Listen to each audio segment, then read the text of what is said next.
أعوذ بالله من الشيطان الرجيم بسم الله الرحمن الرحيم مولاي صل وسلم دائما أبدا على حبيبك خير الخلق كلهم هو الحبيب الذي ترجى شفاعته لكل حول من الأحوال مقتحم اللهم صل على سيدنا ومولانا محمد وعلى آل سيدنا ومولانا محمد وبارک وسلم علیہ۔ اللہ رب العزت کے فضل و کرم اور آقا علیہ الصلوۃ والتسلیم کی نالین پاک کے تصدق سے تفہیم قرآن کے سلسلہ میں عرفان القرآن کورس کی آج کی نشست میں ہم ادغام بالغنہ اور ادغام بلا غنہ تجوید کے پورشن میں یہ سیکھیں گے۔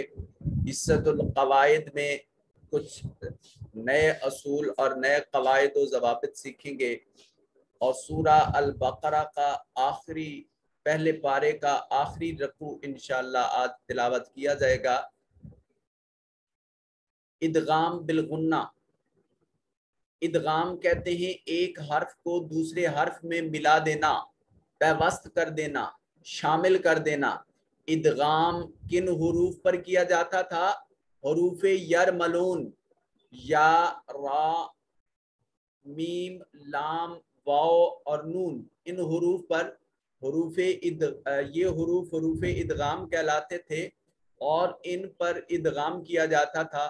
قانون یہ تھا کہ نون ساکن یا نون تنوین کے بعد حروف یرملون میں سے کوئی ایک حرف آ جاتا تو نون ساکن یا نون تنوین کو ان یرملون میں سے آئے ہوئے کسی حرف کے ساتھ ضم کر دیتے، ملا دیتے، پیوست کر دیتے، اور دو حروف کو ملا کر دوسرے حرف کے اوپر شد لگا کر اس کو پڑھا کرتے تھے۔ اب یہاں ایک نئی بحث ہے کہ ان حروف میں سے کچھ حروف ایسے ہیں جہاں نون کی آواز برقرار رہتی ہے اور جہاں نون کی آواز برقرار نہیں رہتی۔ ادغام کرتے وقت جب نون کی آواز برقرار رہے تو اسے ادغام بالغنہ کہتے ہیں۔ ادغام بالغنہ 4 حروف پر ہوتا ہے اور اس کا مجموعہ ہے یمونا، یا، میم، واو، نون، یمونا۔ جیسے من یعمل، نون ساکن کے بعد یا حروف یرملون میں سے نون کو یا میں ملا دیا۔ اب جب پڑھیں گے تو آواز نون کا آئے گا، دیکھیے توجہ کیجئے، من یعمل۔ اسی طرح من والد، منا۔ تو ان حروف کی ادائیگی کے وقت آواز جو ہے وہ ناک کے نتھنے میں چلی جاتی ہے، اس کو ادغام بالغنہ کہا جاتا ہے۔ 4 حروف ایسے ہیں جہاں ادغام بالغنہ ہوتا ہے، اور 2 حروف ایسے ہیں جہاں ادغام بلا غنہ، غننے کے بغیر ہوتا ہے، اور یہ ٹوٹل 6 حروف تھے حروف ادغام، اور ان میں سے 4 میں غنہ کے ساتھ اور 2 پر بغیر غنہ کے ساتھ۔ اور وہ کون کون سے ہیں؟ ایک لام اور ایک را۔ لام اور را یہاں پر غنہ نہیں ہوتا، یہاں پر ادغام بغیر غنہ کے ہوتا ہے۔ جیسے ملدن کا، ملا۔ اب میم کو لام سے ملائیں تو یہ جو درمیان والا نون ہے اس کی آواز کو پروناؤنس نہیں کرنا، اس کی آواز کا تلفظ نہیں آنا چاہیے۔ ملا، میم کو براہ راست لام کے ساتھ ملا کے پڑھیے۔ آگے دن کا میں نون ساکن کے بعد کاف حروف اخفا میں سے ہے تو یہ دن نہیں آئے گا، یہ دعا اوپر زبان کی جو نوک ہے وہ اوپر والے تالو کی طرف، پیچھے کی طرف لگا کے آواز کو ناک میں لے جائیے۔ ملا کا۔ اسی طرح من ربہم میں دیکھیے را کے ساتھ جب میم کو جب را کے ساتھ ملائیں گے تو درمیان والے نون کی آواز نہیں آئے گی۔ من ربہم۔ تو یہ 2 حروف ایسے ہیں جہاں ادغام بغیر غنہ کے ہوتا ہے اور 4 حروف ایسے ہیں جہاں ادغام غنہ کے ساتھ ہوتا ہے۔ آئیے چلتے ہیں حصۃ القواعد کی طرف۔ آج کا حصۃ القواعد بڑی اہمیت کا حامل ہے۔ اس سے پہلے ہم فعل ماضی معروف، فعل ماضی مجہول، یہ 2 افعال کی گردانیں سیکھ چکے ہیں۔ معروف جس میں فعل کا فاعل معلوم ہو اس کو فعل معروف کہتے ہیں، اور جسے آپ انگریزی میں ایکٹیو بھی کہتے ہیں۔ اور فعل مجہول جہاں فعل کا فاعل معلوم نہ ہو اس کو فعل مجہول کہتے تھے، اور اس کو آپ انگریزی میں غالباً پیسو بھی کہتے ہیں۔ اس نے مارا، وہ مارا گیا۔ اس نے پانی پیا، پانی پیا گیا، اس سے پانی پیا گیا۔ تو یہ چیزیں ذرا غور سے دیکھ لیجئے۔ اور ماضی، آج کا جو ہمارا سبق ہے وہ ہے ماضی کی اقسام۔ فعل ماضی کی 7 اقسام ہیں، مگر اس میں جو سب سے زیادہ استعمال ہوتی ہیں وہ ماضی مطلق ہے، ماضی قریب ہے، ماضی بعید ہے، ماضی استمراری ہے، اور ماضی شقی ہے۔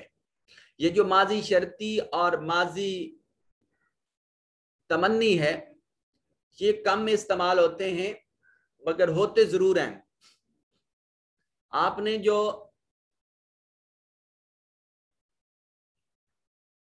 گردانیں یاد کرنی ہیں اور جن کو لکھ کر بھی دکھانا ہے، وہ یہ ماضی مطلق کی تو ہم لکھ چکے۔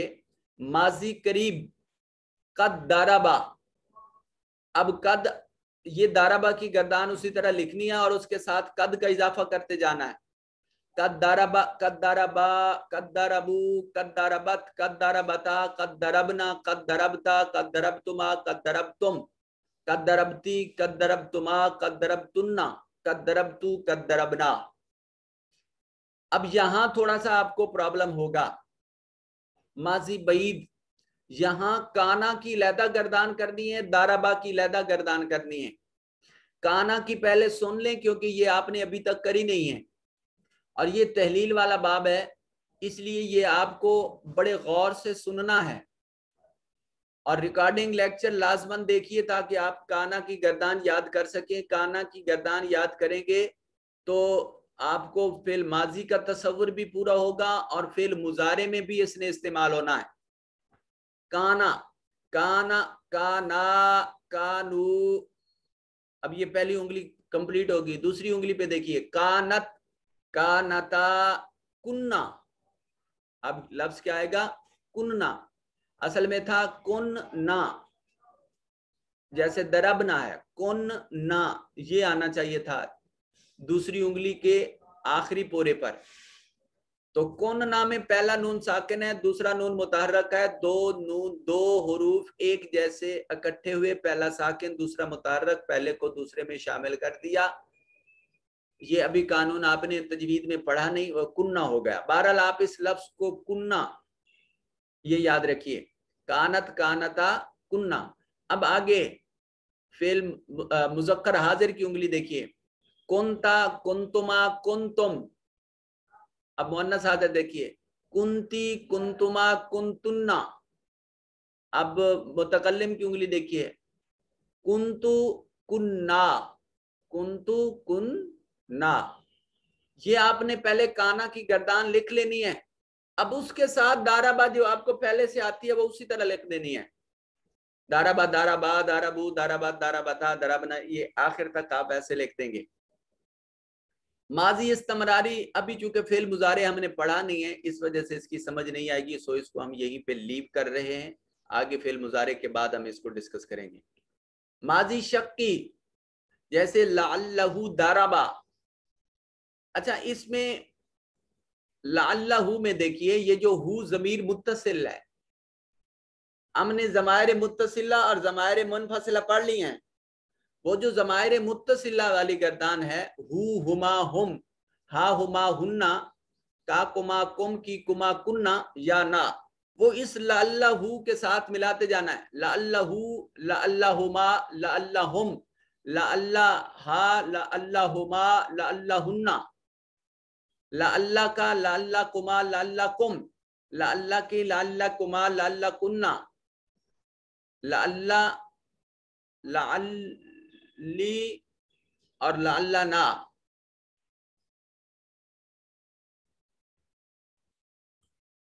یہ گردان لعلہ کی ضمیر متصلہ یہ ہو کی جگہ تبدیل ہوتا رہے گا، اور یہ لعلہ اسی طرح رہے گا. یہ ہو جو ہے یہ ضمیر بدلتی رہے گی.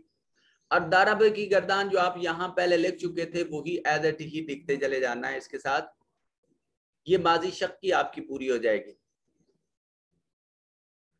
ماضی شرطی یہ ضرورت کے وقت اس کو استعمال کرتے ہیں جس میں شرط کا معنی پایا جاتا ہے. لو درستا، اگر تو سیکھ لیتا تو لا نجاتا، ضرور تم پاس ہو جاتے، نجات پا جاتے. اس کی بحث تھوڑی سی ہم علم نحو میں جا کے پڑھیں گے آگے انشاءاللہ. ابھی سر دست آپ اس کو جو جتنا لکھا ہوا ہے آپ کی سکرین پر آپ اس کو اسی انداز میں دیکھ لیجئے. ماضی تمنی کو بھی آپ ابھی لیو کر دیجئے. یہ فعل ماضی مطلق آپ کر چکے، معروف بھی اور مجہول بھی. اچھا ماضی قریب مجہول بھی اسی طرح بنے گی. قد کو داربا کی بجائے دوریبا کے شروع میں لگا دیں. اسی طرح ماضی بعید جو ہوگی اس کو بھی کانا کو داربا کی جگہ دوریبا کے شروع میں لگا دیں. اور ماضی استمراری تو ابھی ہم اس کو چھوڑ رہے ہیں ویسے بھی. اور یہ لعلہ داربا کو لعلہ دوریبا کے ساتھ بھی ملا دیں تو یہ مجہول بن جائے گی. ٹھیک ہے جی. تو اس پر آپ نے ورک کرنا ہے، پریکٹس کرنی ہے. چونکہ فعل ماضی اور فعل مضارع یہ دو گردانے، امر اور نہیں یہ دو گردانے، یہ چار چیزیں ہمارا پورا قرآن مجید اس پر یہ چار چیزیں فوکس رہیں گی. یہ بنیادی چیزیں ہیں بیٹے جس سے آپ جتنا ان پہ آج محنت کر لیں گے اتنا آپ کے لیے اگلے تمام لیکچر آسان ہو جائیں گے. بیت الخلا داخل ہوتے وقت کی دعا. بسم اللہ الرحمن الرحیم. اللہم انی اعوذ بک من الخبث والخبائث. اے اللہ میں تیری پناہ مانگتا ہوں خباثت سے اور خبیث چیزوں سے. ایک ذہن میں سوال پیدا ہو رہا ہوگا کہ ہم جا تو واش روم رہے ہیں اور پھر ہمارا دعا پڑھنے کا کیا تعلق ہے. تو بیٹے یہ ذہن میں رکھیے کہ ہم پر ہمیشہ غلط چیزیں اٹیک اسی وقت کرتی ہیں جب ہم ناپاک ہوتے ہیں. بیماریاں اور دوسری غلط قسم کی چیزیں، جادو ٹونا وغیرہ کے اثرات ہمیشہ اس وقت زیادہ اٹیک کرتے ہیں جب ہم ناپاک ہوتے ہیں. تو یہ جگہ چونکہ ناپاکی والی ہوتی ہے تو یہاں پر قدم رکھنے سے پہلے ہم اللہ تعالیٰ سے نصرت اور امداد مانگ لیتے ہیں، اس کی پناہ میں چلے جاتے ہیں. تو پھر جتنا وقت وہاں ہمارا لگتا ہے اتنے وقت میں اللہ تعالیٰ کی محافظت میں رہتے ہیں. تو اس طرح ان جگہوں کی جو وہاں پر موجود چیزوں کے اٹیک ہونے کا خدشہ ہے اس سے ہم بچے رہتے ہیں. دوسری بات یہ کہ اسلام چونکہ مکمل ایک ضابطۂ حیات ہے اور یہ بھی انسانی زندگی کا ایک عارضہ ہے، بیت الخلا کی طرف جانا یہ انسانی ضرورت ہے. تو جو ایک مکمل ضابطۂ حیات تھا ضروری تھا کہ وہ ہماری رہنمائی کرے کہ ہم نے اس مقام پر کس انداز میں جانا ہے اور کس انداز میں ہم پاکیزگی حاصل کر سکتے ہیں. سو یہ اسلام کی خوبصورتی ہے. چلتے ہیں آج کے حصۃ التجوید کی طرف. پہلے پارے کا آخری رکوع. بسم اللہ الرحمن الرحیم.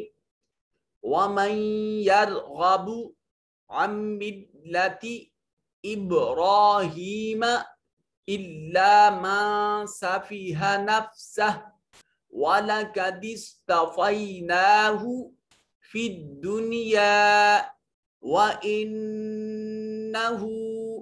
فِي الْآخِرَةِ لَمِنَ الصَّالِحِينَ. وَمَنْ يَرْغَبْ نون ساکن کے بعد یا حروف ادغام میں سے، تو یہاں غنہ کے ساتھ ادغام ہوگا. یمون میں سے یا آ گئی. وَمَنْ يَرْغَبُ عن ملت نون ساکن کے بعد حروف یرملون میں سے میم ہے، تو یہاں بھی ادغام بالغنہ ہوگا اور میم مشدد ہے، غنہ واجب ہوگا. عن ملت ابراہیم با ساکن ہے، قلقلہ واجب ہوگا. قطب الجدن میں سے یہ با ساکن ہے، اور نون ساکن کے بعد سین حروف اخفا میں سے ہے، نون کو اپنے مخرج میں چھپا کر پڑھیں گے. یا ساکن ہے، ما قبل مفتوح یا لین ہے، اور یہاں نون کے اوپر الف المدیہ الصغیرہ ہے. دنیا نون ساکن کے بعد یا ہے، مگر نون کو ظاہر کر کے پڑھیں گے کیونکہ یہاں اظہار مطلق ہے. انہو نون مشدد پر غنہ واجب ہے، اور یہ باقی تو آپ جانتے ہی ہوں گے. اگلی آیت دیکھتے ہیں. اذ قال له ربه اسلم قال اسلمت لرب العالمین. قال الف خالی از حرکت ما قبل مفتوح الف مدہ ہے، یہاں واو المدیہ صغیرہ ہے، اور یہاں واو المدیہ صغیرہ، اور اسی طرح یہ یا ساکن ما قبل مکسور یا مدہ ہے. وَوَصَّى بِهَا إِبْرَاهِيمُ بَنِيهِ وَيَعْقُوبُ. باقی آواز جو ہے یہ منہ میں گونجنی چاہیے. وَيَعْقُوبُ يَا بَنِيَّ إِنَّ اللَّهَ اصْطَفَى لَكُمُ الدِّينَ فَلَا تَمُوتُنَّ إِلَّا وَأَنْتُمْ مُسْلِمُونَ.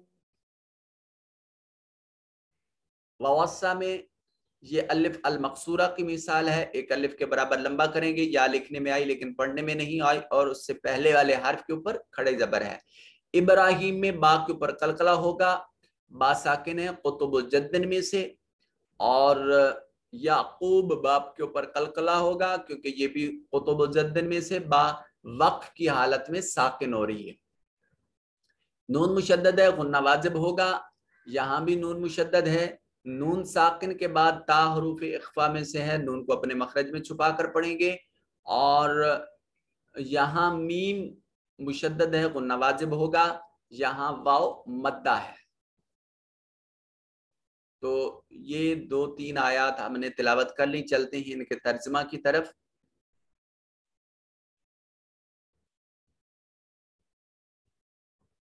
جی. وَمَنْ يَرْغَبُ اور جو روگرداں ہوگا، چہرہ پھیر لے گا، ام ملت ان سے ملت ابراہیم علیہ السلام. اور کون ہے جو ابراہیم علیہ السلام کے دین سے روگردانی کرے گا؟ اللہ مگر، ہاں اللہ حرف استثناء ہے، مگر من جو شخص صفحہ نفسہ، صفحہ کہتے ہیں بے وقوف کو، نفسہ اس کا نفس، اس کی جان. اور کون ہے جو ابراہیم علیہ السلام کے دین سے روگرداں ہو سوائے اس کے جس نے خود کو مبتلائے حماقت کر رکھا؟ یعنی جو از خود بے وقوف ہے، صرف وہی شخص ملت ابراہیمی علیہ السلام سے وہ روگرداں ہو سکتا ہے. ہاں ایک مسلمہ شخص جس کا دل اللہ اور اس کے رسول صلی اللہ علیہ وسلم کے دین پر جھک گیا ہے، وہ کبھی بھی ملت ابراہیمی کی پیروی کو چھوڑتا نہیں ہے. اور لقد تحقیق استفینا ہم نے چن لیا، وہ اس کو، کس کو؟ ملت ابراہیمی علیہ کو، فی الدنیا دنیا میں، وَإِنَّهُ اور بے شک وہ کون؟ حضرت ابراہیم علیہ السلام، فی الآخرہ آخرت میں لمن الصالحین وہ صالحین میں سے ہیں، اور بے شک ہم نے انہیں ضرور دنیا میں منتخب فرما لیا ہے۔ ابراہیم علیہ السلام جو جد امجد ہیں، ہم نے ان کی ملت کو اور ان کی ذات کو دنیا میں پسند کر لیا ہے۔ استفا یستفی کا مطلب ہوتا ہے چن لینا۔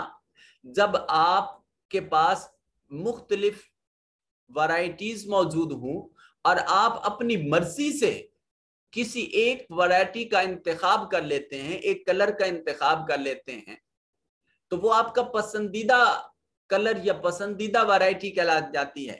اسی طرح انبیاء کرام علیہم السلام جو دنیا میں تشریف لائے، ان میں جو دین ابراہیمی تھا، جو ملت ابراہیمی تھی، اللہ پاک فرماتے کہ ہم نے ابراہیم اور ان کی ملت کو منتخب فرما لیا ہے۔ تو نظر انتخاب الہی ملت ابراہیمی پر ٹھہری ہے، اور حضرت ابراہیم علیہ السلام جد امجد ہیں کن کے؟ تاجدار کائنات صلی اللہ علیہ وآلہ وسلم کی۔ وَإِنَّهُ فِي الْآخِرَةِ لَمِنَ الصَّالِحِينَ، حضرت ابراہیم علیہ السلام آخرت میں بھی صالحین میں سے ہیں۔ ظاہر ہے جس کی نظر، جس ہستی کو اللہ رب ذوالجلال کی چشم قدرت پسند فرما لے، وہ صالحین میں سے نہیں ہوگا تو کس میں سے ہوگا؟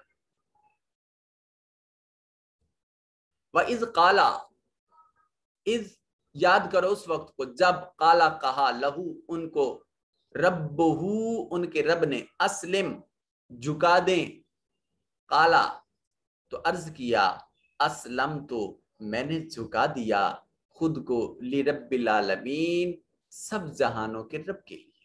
اور جب ان کے رب نے ان سے فرمایا میرے سامنے گردن جھکا دو، تو عرض کرنے لگے میں نے سارے جہانوں کے رب کے سامنے سر تسلیم خم کر لیا ہے۔ تو دیکھیے نا، حضرت ابراہیم علیہ السلام، پیچھے ہم نے پڑھا تھا کہ ابراہیم علیہ السلام کو مختلف آزمائشوں میں سے گزارا گیا، ابتلا ہوئی حضرت ابراہیم علیہ السلام کی، فَأَتَمَّهُنَّ، ان ساری آزمائشوں کو ابراہیم علیہ السلام نے پورا کر دیا، یہاں تک کہ تاریخی اوراق نے دیکھا کہ آخری عمر کے حصے میں ملنے والی ایک ہی اولاد جو انتہائی پسند تھی اس وقت، حضرت اسماعیل علیہ السلام، اس وقت حضرت اسماعیل علیہ السلام کو بھی وہ اللہ کی رضا میں قربان کرنے کے لیے تیار ہو جاتے ہیں۔ کوئی دل پر ملال نہیں آتا، کوئی شفقت پدری کے غلبے نے ان کے پائے استقلال میں لغزش تک نہیں لائی، اور اللہ کے حضور پر اعتماد اور پر یقین کھڑے ہوتے ہیں، اور اس ارادے کی پختگی اور اس عمل کی درستی کو دیکھ کر خود خدا کو کہنا پڑا، قد صدقت الرؤیا، اے ابراہیم بس جو ہم نے تجھے خواب کے عالم میں دکھایا تھا، آج کائنات کا پہلا شخص ہے جس نے اپنی اولاد کو اپنے ہاتھ سے اللہ کی محبت پر قربان کرنے کے لیے صداقت کا جذبہ دکھایا ہے۔ قد صدقت الرؤیا، تحقیق آپ نے خواب کو سچ کر دکھایا ہے، حقیقت بنا دیا ہے، اور اللہ نے پھر اس کے عوض آسمان سے قربانی کا اہتمام فرمایا۔ بہرحال تو اس سارے سینیریو میں ہم یہ بات دیکھنے کی کوشش کر رہے تھے کہ حقیقی طور پر جیسے حکم تھا اللہ کی جانب سے ابراہیم علیہ السلام کو کہ میرے حضور سر تسلیم عاجزی سے خم کر دیجئے، تو ابراہیم علیہ السلام نے اللہ کے حضور اپنے سر پاک کو جھکا دیا، اور اس سر کے جھکانے میں، اب دیکھیے بڑی لطیف بات اور بڑی محبت کی بات ہے، اس سر بندگی کے جھکنے میں عاجزی دیکھیے کہ خود معبود کہہ رہا ہے کہ میرے عبد نے عبادت میں وہ کمال دکھا دیا، بندگی میں وہ عروج بتا دیا، دکھا دیا، کہ خود اللہ فرما رہا ہے کہ جیسے میں نے اس کو کہا انہوں نے بے عین ہی اسی طرح اسلمت لرب العالمین، میں نے جھکا دیا اپنے سب جہانوں کے رب کے لیے، خود کو جھکا دیا ہے۔ اللہ اکبر، اپنا تن من دھن سب کچھ قربان کرنا، یہ اللہ کے پاک بندوں کی سنت ہے۔ اللہ کے لیے، اس کی محبت کے لیے کچھ بھی بچا کر نہیں رکھا جاتا۔ بہت سارے لوگوں نے دین خدا کے دین پر قربانیاں دی ہیں، اس بات میں کوئی شک نہیں ہے، مگر ابراہیم علیہ السلام کی قربانی اور ان کا جھکاؤ اور اللہ کے حکم پر سر تسلیم خم کرنا، یہ تاریخی اوراق میں صرف ایک ہی مثال ہے۔ باقی ہر ایک کی قربانیاں بے شک ہوتی ہیں، مگر کسی اور انداز میں ہوتی ہیں۔ یہ واحد قربانی تھی جو باپ کا ہاتھ ہے، باپ کی چھری ہے اور اپنا لخت جگر ہے، عمر کے آخری حصے میں ملنے والی اولاد ہے، تن تنہا ہے، اور باپ مصمم ارادے میں اللہ کے حضور اپنے بیٹے کی گردن پر چھری رکھ کر بیٹھا۔ اس سے بڑھ کر اللہ کے حضور جھکنے اور اس کے حکم ماننے کی کیا مثال ہو سکتی ہے؟ باوسا، اور ہم نے اور وصیت کی بہا اس کے ساتھ ابراہیم علیہ السلام نے بنی اپنی اولاد کو، و یعقوب، اور یعقوب علیہ السلام نے بھی، اور حضرت ابراہیم علیہ السلام نے اپنے بیٹوں کو اسی بات کی وصیت کی، اور یعقوب علیہ السلام نے بھی یہی کہا۔ کیا کہا؟ یا بنیا، اے میرے بیٹے، ان اللہ، بے شک اللہ تبارک و تعالی، استفا، چن لیا، لقم الدین، تمہارے لیے دین اسلام کو پسند کر دیا ہے۔ فلا تموتن، پس تم ہرگز ہرگز نہ مرنا، الا مگر ہاں، وانتم مسلمون، اس حال میں تمہیں موت آئے کہ تم مسلمان ہی مرو۔ یہاں مسلمان کے لفظ کی ٹرانسلیشن کو اگر آپ یہاں اسلمتو کی طرف لوٹا کر دیکھیں گے اور اس معنی میں دیکھیں مسلمون کو، تو معنی بڑا سمجھ میں آئے گا کہ وہ پیغمبران خدا اپنی اولاد کو یہ وصیتیں کر رہے ہیں کہ بیٹا اس حال میں تم مرنا، مرنے سے تو انکار نہیں ہے، مگر مرتے وقت تک اس حال میں رہنا کہ تم اللہ کے حضور جھکے ہوئے ہو۔ موت سے تو تم خود کو بچا نہیں سکتے ہو، یہ اللہ کا ایک اٹل فیصلہ ہے، قانون عزتی ہے جو ہر ایک پر سچا آنے والا ہے، مگر تم موت سے جب خود کو بچا نہیں سکتے ہو تو اس حال میں زندگی بسر کرو کہ تمہارا کوئی زندگی کا لمحہ اللہ کے حکم اور اس کے سامنے سر تسلیم خم کرنے کے علاوہ نہ گزرے، کوئی لمحہ غفلت میں نہ گزرے۔ تربیت اولاد کے لحاظ سے یہ آیت بڑی میننگ فل ہے۔ جن احباب کو اللہ تعالیٰ نے اولاد کی عظیم نعمت سے نوازا ہے، ان کا حق بنتا ہے اولاد کی نیک تربیت کرنا۔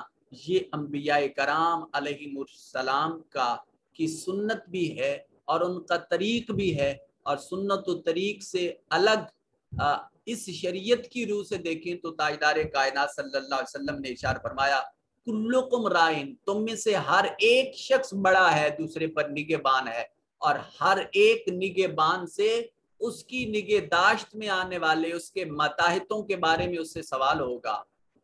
باپ سے پوچھا جائے گا کہ آپ نے اپنے بیٹے کی تربیت کیسی کی ہے، ماں سے پوچھا جائے گا کہ 24 گھنٹے جس کو گود میں اٹھایا، جس کو کھانا پینا سکھایا، چلنا پھرنا سکھایا، جس کو سکول اور کالج کی ترغیب دی، اسے دین کس حد تک سکھایا ہے، اسے تاجدار کائنات صلی اللہ علیہ وسلم کی محبت کیسے سکھائی ہے۔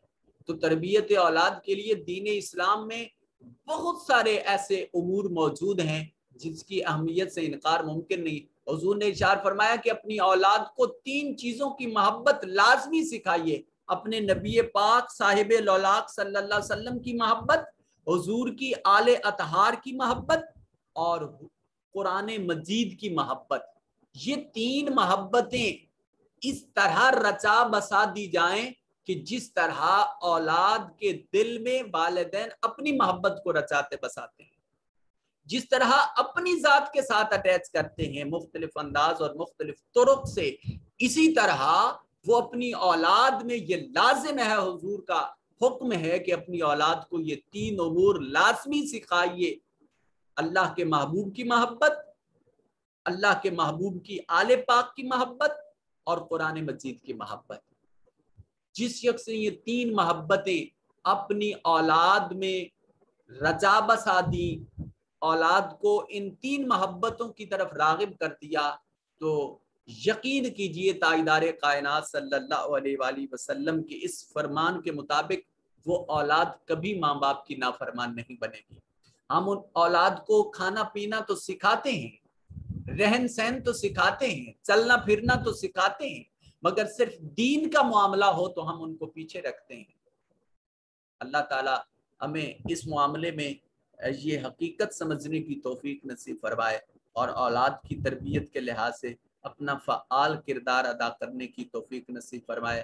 آج کی کلاس کا وقت اختتام پذیر ہوا۔ کل انشاءاللہ ہمارا پہلا پارہ ختم ہو جائے گا اللہ کریم کے فضل و کرم سے۔ آپ اسی شوق اور رغبت کے ساتھ کلاس کو جوائن کیجئے گا۔ اللہ رب ذوالجلال ہماری حاضری اپنی بارگاہ میں قبول و منظور فرمائے۔ والسلام علیکم ورحمۃ اللہ وبرکاتہ۔